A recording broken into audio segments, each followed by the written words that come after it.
Greetings, Cosmic Core. Mike here with Sci-Fi and more, and welcome back to the channel.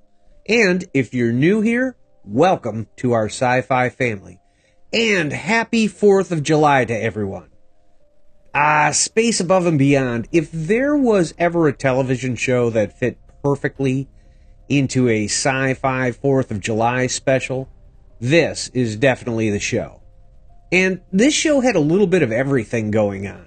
Human colonization of alien worlds, an alien threat, artificial intelligence that rebelled against their human creators to start an AI war, genetically modified superior humans grown in tanks to help humanity fight the AIs, and the American Armed Forces, specifically a Marine Corps fighter squadron at the center of the show, waging battles in space to defend the Earth from the encroaching reptilian aliens known as the Chigs. Space Above and Beyond is an American science fiction television series that aired on Fox. Created and written by Glenn Morgan and James Wong, it was originally planned for 5 seasons. However, it only ran for 1, from 1995 through 1996, giving us 23 episodes before sadly being canceled due to low ratings. It was nominated for 2 Emmys and 1 Saturn Award, and interestingly, it was ranked last in IGN's top 50 sci-fi TV shows. It was described as yet another sci-fi show that went before its time. Now, this might be partially due to the fact that in 1995, there were a variety of different sci-fi and sci-fi style shows airing on television. Shows like The X-Files, Star Trek Voyager, Babylon 5, The Outer Limits remake, Sliders, and Nowhere Man, just to name a few. Space Above and Beyond unfortunately faced an almost lukewarm reception, with viewers either loving it or hating it. Many cited the slow 2-hour pilot build-up to the action sequences as a drawback that influenced the pacing of the show. Despite its potential, the show was prematurely canceled after just its first season. Set in the year 2063 through 2064, it follows the wildcards, members of the U.S. Marine Corps 58th Squadron of the Space Aviator Cavalry, piloting their SA-43 endo-exo-atmospheric attack jets called Hammerhead fighters, serving both as infantry and pilots aboard the space carrier USS Saratoga, fighting an alien invasion. The show is remembered for its potential, but shared the fate of so many promising series that ended after a single season. However, prior to the wild cards being pressed into service, there was another fighter squadron introduced in the show that was revered.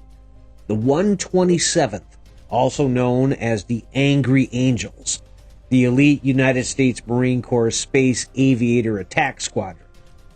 But the 127th was decimated in an early battle against the alien antagonist of the series, the Chigs. So who or what are the Chigs? The Chigs are the main antagonist of the series, depicted as humanoid bipedal aliens who cannot survive in human-compatible atmospheres and therefore wear armored life support suits, providing them with methane. Their suits include, interestingly enough, a suicide mechanism that dissolves the Chig when their helmet is forcibly removed. However, in one episode, Choice or Chance, we learn the Chigs can take human form and interact in normal atmospheres, turning to a slime-like substance, however, when killed. Though the method of how this transformation happens is never explained. Unarmored Chigs, we learn, have small black eyes, pink skin, no prominent nose, a protruding upper jaw, and gill-like structures by their mandibles. The show features a rich backstory involving a previous war between humans and human-developed androids called silicates.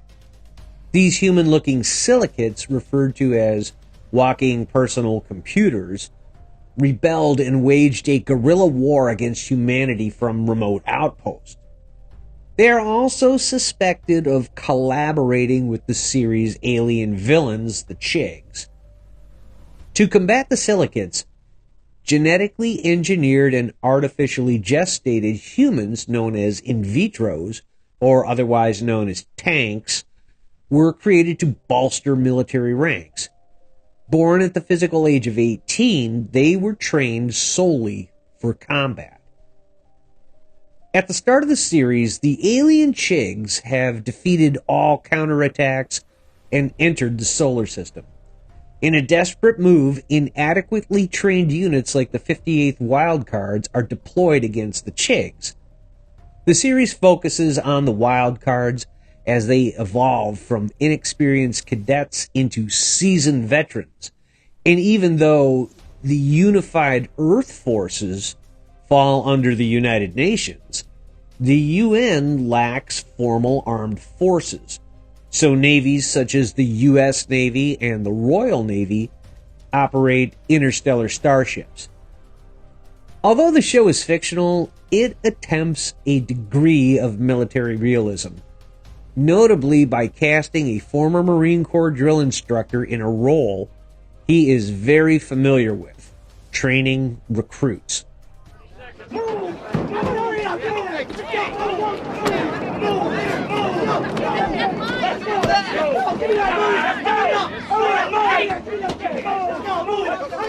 Nice sunglasses! Yeah, thanks, Holmes. Get it! What are you looking at? Get it! Move!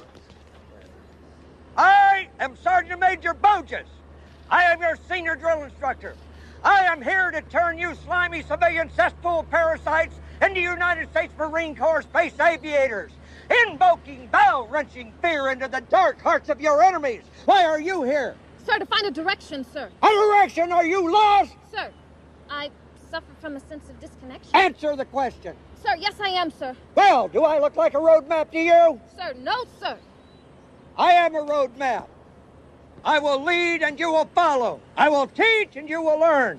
When you leave my academy, you will be weapons, focused, and full of purpose. Hot rod rocket jocks of precision and strength, harassing across the cosmos, hunting for heaven. What's your name? Wang. Paul Wang, officer. Officer? I am not an officer. I work for a living. Did I hear a sound out of you, Wang? I did. I did hear a sound. I'll bet it was your Marine Corps battle cry. Let me hear your battle cry. I am not impressed.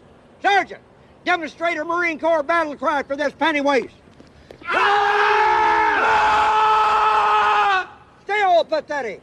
In space, no one can hear you scream unless it is the battle cry of the United States Marines. The late Ronald Lee Ermey was an American actor and former U.S. Marine drill instructor.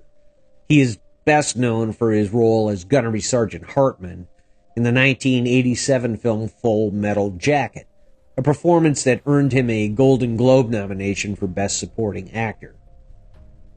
R. Lee Ermey enlisted in the Marine Corps in 1961 at the age of 17 and initially served in the aviation support field.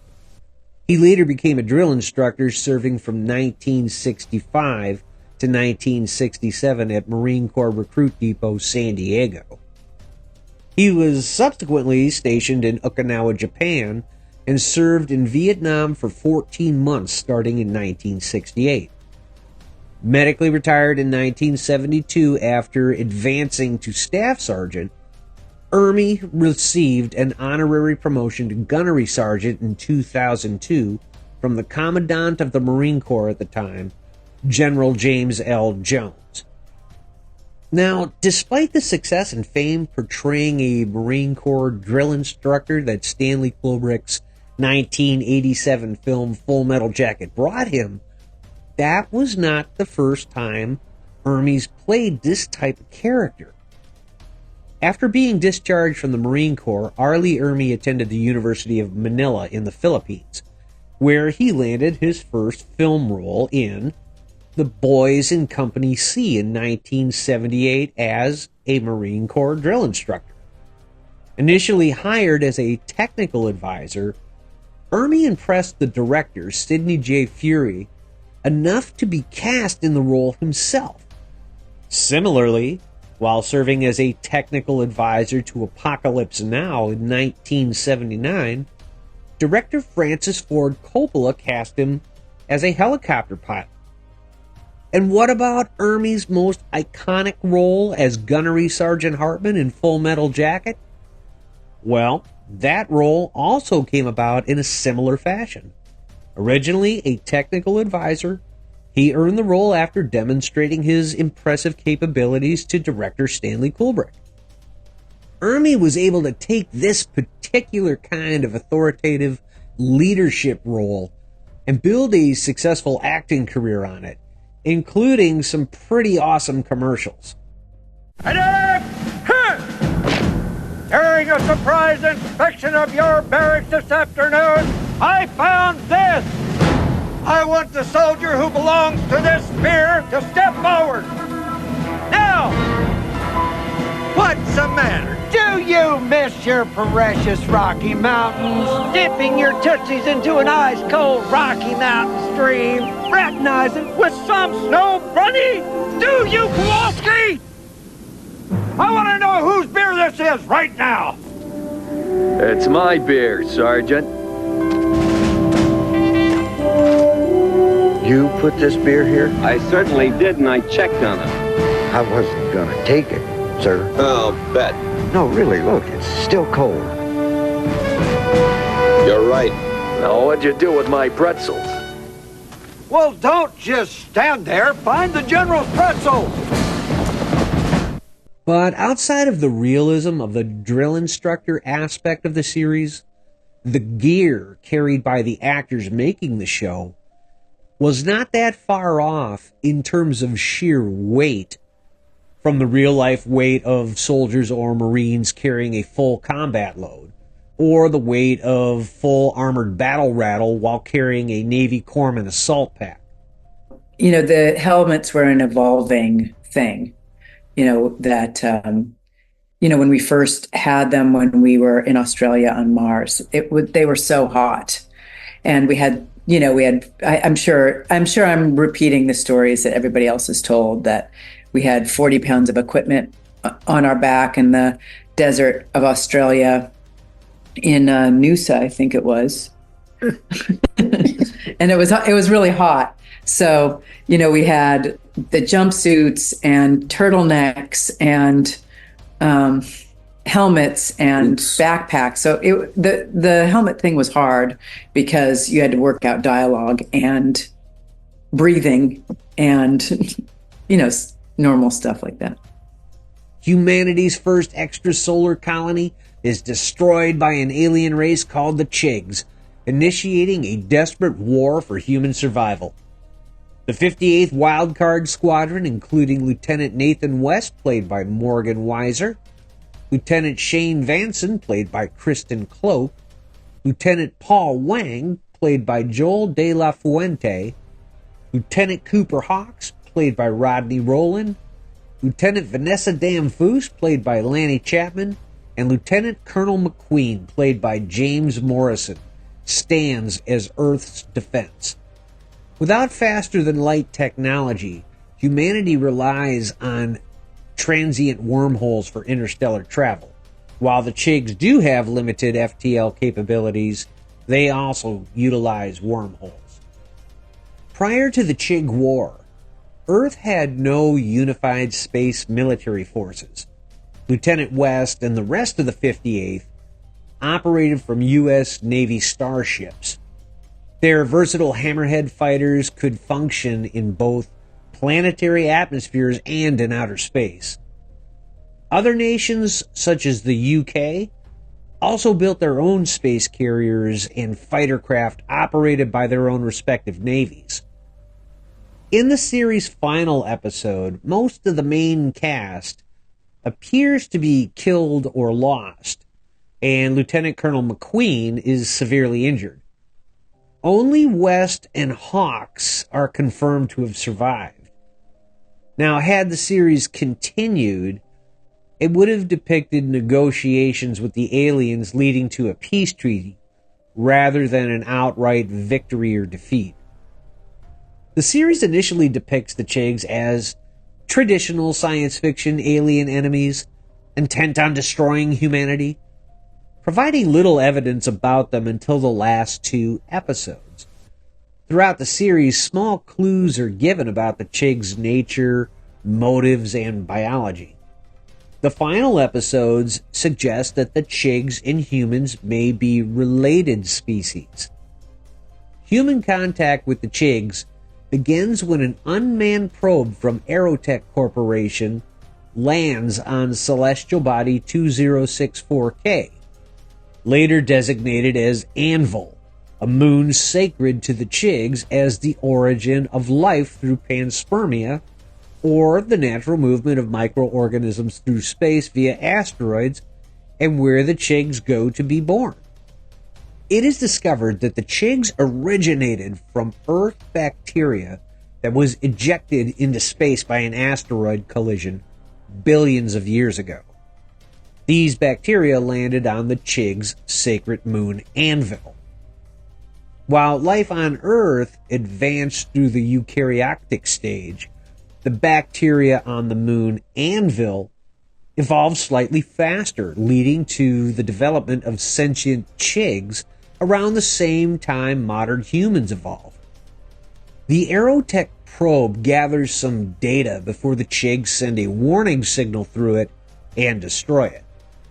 For unknown reasons, Aerotech keeps this first contact secret from Earth's governments. In early 2063, the Chigs unexpectedly declared war on humanity, attacking and destroying Earth's interstellar colonies Vesta and Tellus, with only a few survivors taken prisoner.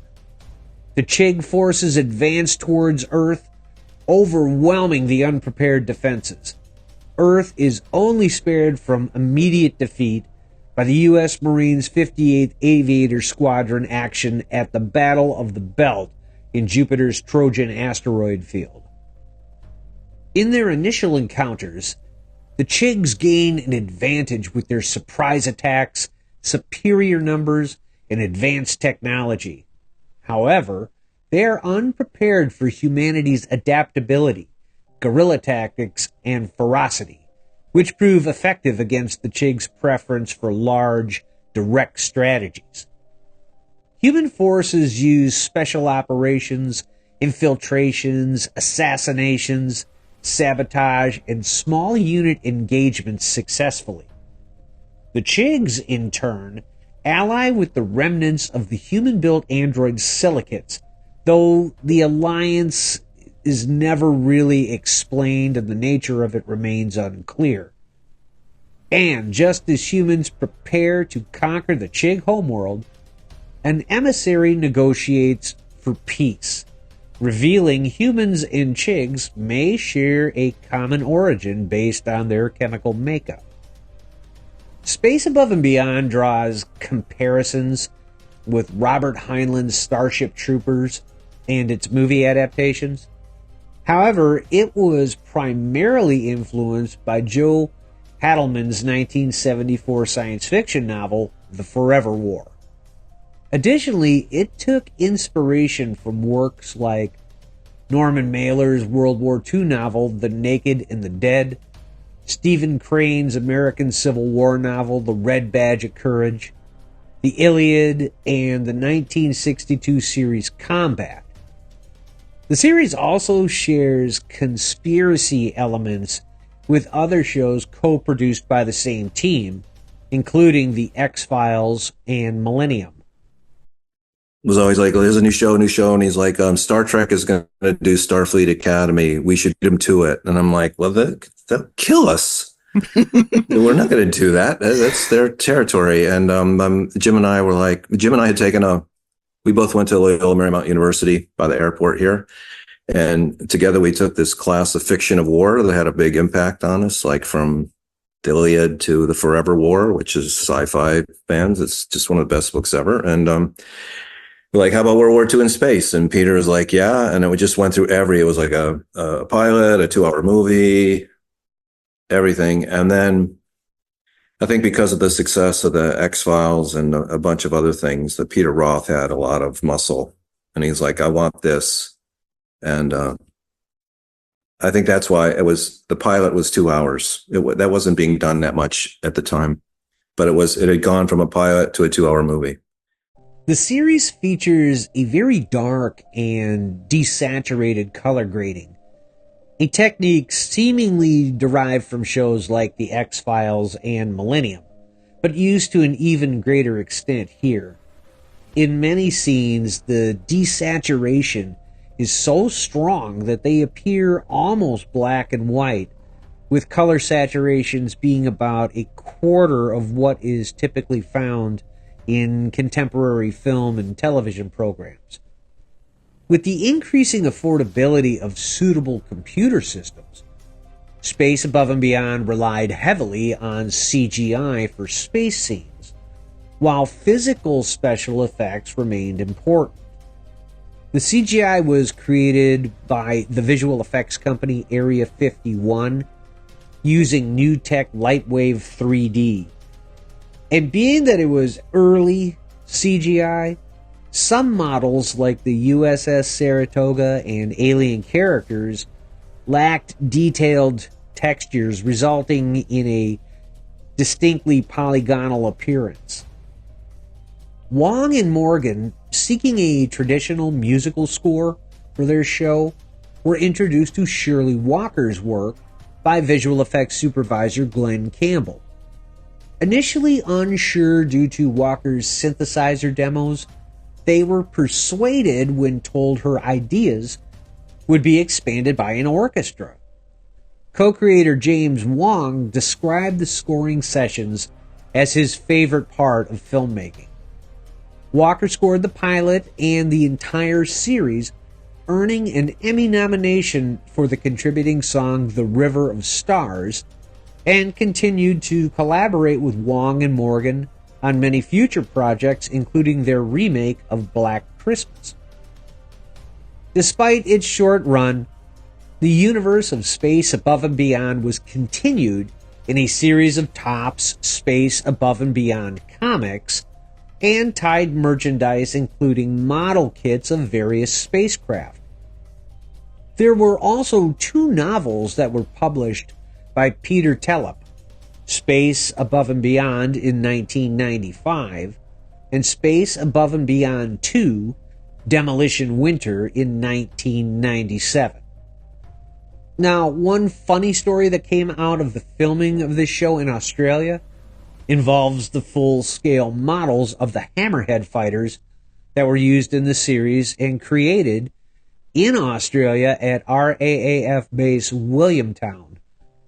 According to legend, apparently Russian operatives were on hand and began photographing these full-size props as they thought they may be some kind of new Allied fighter. Is this true? Is this false? Is it an urban legend? I literally found nothing to support this story, so I doubt it's true. But it is a fun story to tell here.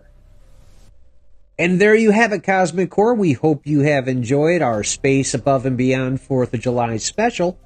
And if you did, please be sure to like and share the video. And if you feel that we've earned it, please feel free to subscribe and join our sci-fi family. One thing I will say about this show, I loved it. It was truly a sci-fi gem that just got lost to time. The only critique I ever had of this show, probably because I'm a retired Navy veteran that worked very closely with the Marines, if you're going to do a show about the Marine Corps, at least make the actors look like Marines. Tighten up the uniform. You don't see real Marines walking around in baggy, loose-fitting dress blues uniform. And at the very least, make the actors get Marine Corps haircuts. This is not how a Marine looks in real life. This is. Other than that, in my opinion, the show was fantastic. Thank you all very much for watching, and thank you for your continued support of our channel. And everyone, please have a very happy and safe 4th of July celebration. Have a great galactic day.